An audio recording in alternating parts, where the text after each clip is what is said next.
یہ شہر میرے حکم کے بغیر نہیں چلے گا. کوئی بھی مومن جو میرے بت کی عبادت سے انکار کرے, جو بھی ضد کرے گا, سخت سزا پائے گا.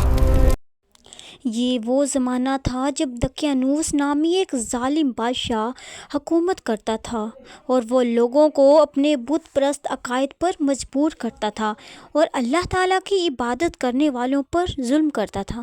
کسی کو بھی میرے بت کی عبادت سے انکار نہیں کرنے دوں گا. جو بھی ضد کرے گا سخت سزا پائے گا.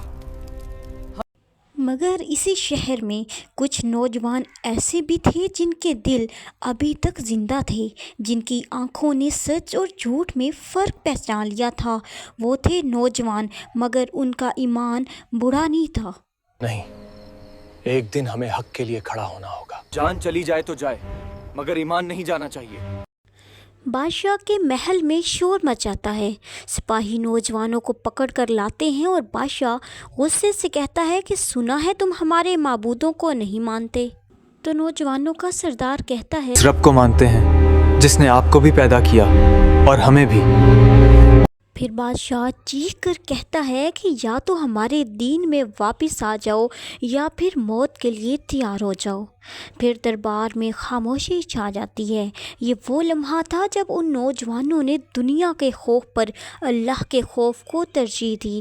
تو پھر نوجوانوں کا سردار کہتا ہے کہ ہمارا رب وہ ہے جس نے ہمیں پیدا کیا اور ہم اس کے سوا کسی کو نہیں مانیں گے. ہم جانتے ہیں یہ محلت دھوکہ ہے. ہمیں شہر چھوڑ دینا چاہیے. اے اللہ، ہمیں صحیح راستہ دکھا. ہم ایمان کے ساتھ ہجرت کریں گے. تو ناظرین، اس طرح سے وہ نوجوان اس شہر کو چھوڑ کر چلے جاتے ہیں، کیونکہ وہ جانتے تھے کہ اب اس شہر میں ان کے لیے صرف موت ہے. اور پھر وہ خاموشی سے شہر چھوڑ دیتے ہیں اور ایک کتا بھی ان کے پیچھے پیچھے چل پڑتا ہے. اسے مت بھگاؤ، شاید اللہ نے اسے بھی ہمارے ساتھ بھیجا ہو.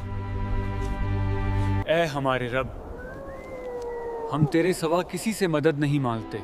ہمیں اپنی رحمت میں ڈھانپ لے. اور پھر اللہ نے وہ کیا جو زمانے نے پہلے کبھی نہ دیکھا تھا. اللہ نے ان کی سماعت پر مہر لگا دی. آنکھیں بند ہو گئیں، سانس چلتی رہی، مگر وقت رک گیا. دن مہینوں میں بدلے، مہینے سالوں میں اور سال صدیوں میں، اور وہ سوتے رہے.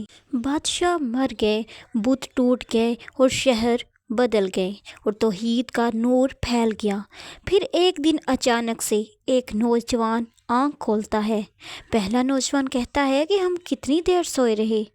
دوسرا کہتا ہے کہ شاید ایک دن یا دن کا ہم کچھ. کتنی دیر سوئے رہے؟ ایک رات یا آدھا دن؟ وقت کا علم صرف اللہ کو ہے. پھر وہ ایک نوجوان کو کھانا لینے کے لیے شہر بھیجتے ہیں. جب وہ شہر میں داخل ہوتا ہے تو سب کچھ بدل چکا ہوتا ہے.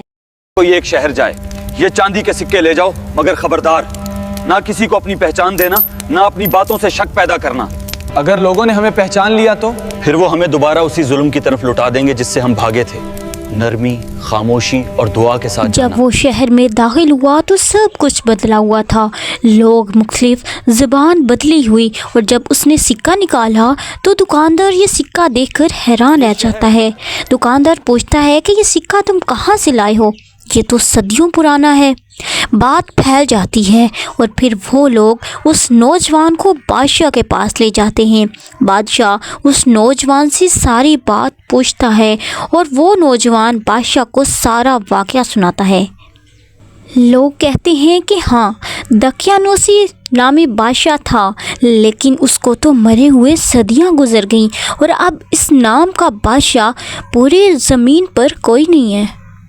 ڈرو نہیں، یہ زمانہ بدل چکا ہے. اب یہاں کسی کو ایمان پر سزا نہیں دی جاتی.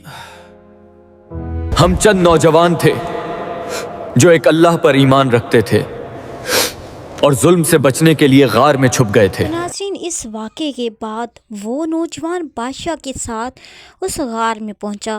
سب کی آنکھوں میں ایک ہی سوال تھا کہ کیا واقعی یہ لوگ صدیوں سے سو رہے تھے؟ نوجوانوں نے ایک دوسرے کی طرف دیکھا.